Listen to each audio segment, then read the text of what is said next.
Yeah.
1 minute. That's actually 1 minute video.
Sitting room.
Ẹgbẹ́ tí mo ló ṣẹlẹ̀ ni ó gbọ́n tó lójú ẹsẹ̀ láàrin táwọn yẹn parí ó dẹ̀dẹ̀ lórí ẹ̀. Bá ẹ̀dẹ̀ gbé wá ọ̀hún pé a lára òye ẹ̀dẹ̀ ń jòkó. Káṣí ẹ̀rìn lọ́jọ́ kan ní ibi tí mo jẹ́ lọ́wọ́ ní ẹni ọmọ tí mo fílẹ̀ yìí yẹn kò ṣe tí mo lè dé ó dẹ̀ bẹ̀rẹ̀ sí gbọ́dọ̀ pé wọ́n láyé ránṣẹ́ lọ sí sílẹ̀ lọ́jọ́ yẹn ó dẹ̀ dìrọ̀ lẹ́dẹ̀ tó ṣe rí padà.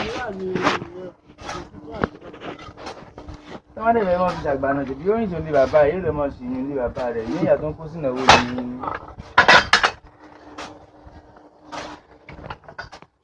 Dájú àjọlá. Ah, we need to get camera. Okay, you can try to ìṣèlú ní káwọn ọmọ bá mi gbé wá tán bá ti ń bọ̀. Ní mo ṣe ń Tátàírù. Mr. Tairu, ọ̀gá ní kẹ́ kó fọ́tò wá. Màá kó owó wá. Nígbà wo? Ẹ wo bí láìtẹ̀láì wọ́n ní suspension. Ìdí ní pé wà ní kó wá ni. Ẹ sanwó fún irú ọjọ́ Sátọ̀dé yẹn. Ṣe rìpríǹtì.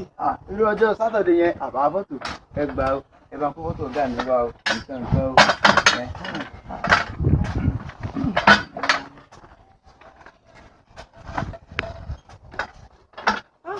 Mo kádígà fọmọ mi.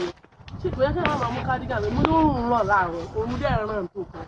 Ọya, lọ́wọ́ fẹ́ta. Àwọn sísẹ̀ dẹ̀ wà mú àwọn tó tún ti dàgbà tó mi nínú ẹ̀bùn mo ní òun náà. Ṣé ẹ ti di kádígà yẹn fẹ́ wò?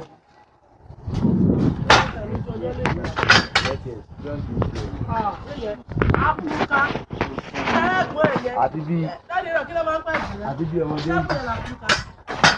Wait, Áfíríkà ní iṣẹ́ aláwọ̀ ọmọ mi lọ àwọn ìwà ṣe Áfíríkà náà ṣe ẹ̀bùn yẹn. Ẹ̀bùn yẹn ti sponsor.